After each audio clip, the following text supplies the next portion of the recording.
कल्याणमध्ये महिलांसाठी काँग्रेसच्या वतीने मंगळागौर आणि हळदी कुंकू समारंभाचे आयोजन करण्यात आले होते। या कार्यक्रमाचे आयोजन जिल्हा काँग्रेसच्या महिला अध्यक्षा कांचन कुलकर्णी यांनी केले होते। वाडेघर येथील लक्ष्मी मंगल कार्यालयामध्ये हा कार्यक्रम संपन्न झाला। महिलांनी नऊवारी साडी नेसून नाकात नथ, पारंपरिक दागिने घालून विविध प्रकारचे खेळ सादर केले। प्रथमच एवढ्या भव्य प्रमाणात मंगळागौर कार्यक्रम संपन्न झाला। या कार्यक्रमात महिलांवर बक्षिसांची खैरात करण्यात आली होती। या महिलांमध्ये लक्की ड्रॉ घेण्यात आला।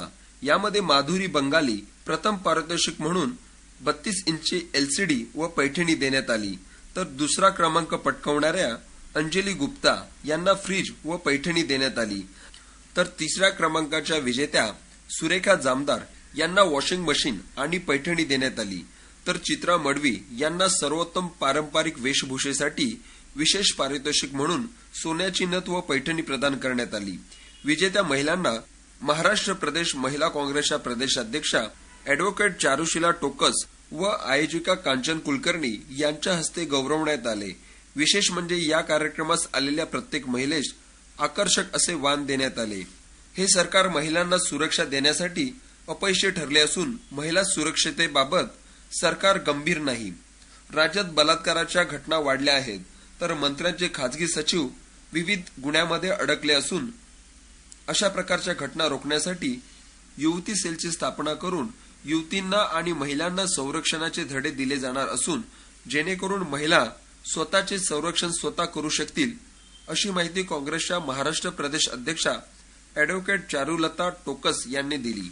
महिला काँग्रेसच्या माध्यमातून कांचन कुलकर्णी या चांगल्या काम करत असून मंगळागौर हा चांगला कार्यक्रम त्यांनी आयोजित केला असल्याचे चारुलता टोकस यांनी सांगत कुलकर्णी यांचे कौतुक केले। यावेळी काँग्रेस जिल्हाध्यक्ष सचिन पोटे, महाराष्ट्र प्रदेश युवक काँग्रेसचे प्रवक्ते ब्रिज दत्त, माजी कल्याण लोकसभा अध्यक्ष शैलेश तिवारी आदी पदाधिकाऱ्यांसह कल्याण डोंबिवली परिसरातील महिला मोठ्या संख्येने उपस्थित होत्या।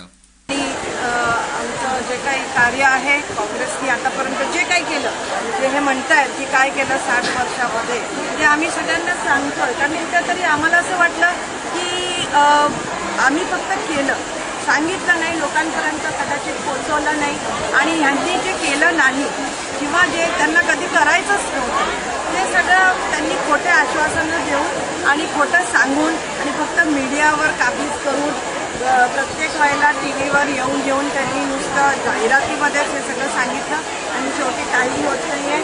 आणि हे सगळं आता लोकांपर्यंत पोहोचलंय। सगळ्या लोकांमध्ये आता याची जाण सुद्धा झाली आहे आणि पश्चाताप सुरू झाला आहे।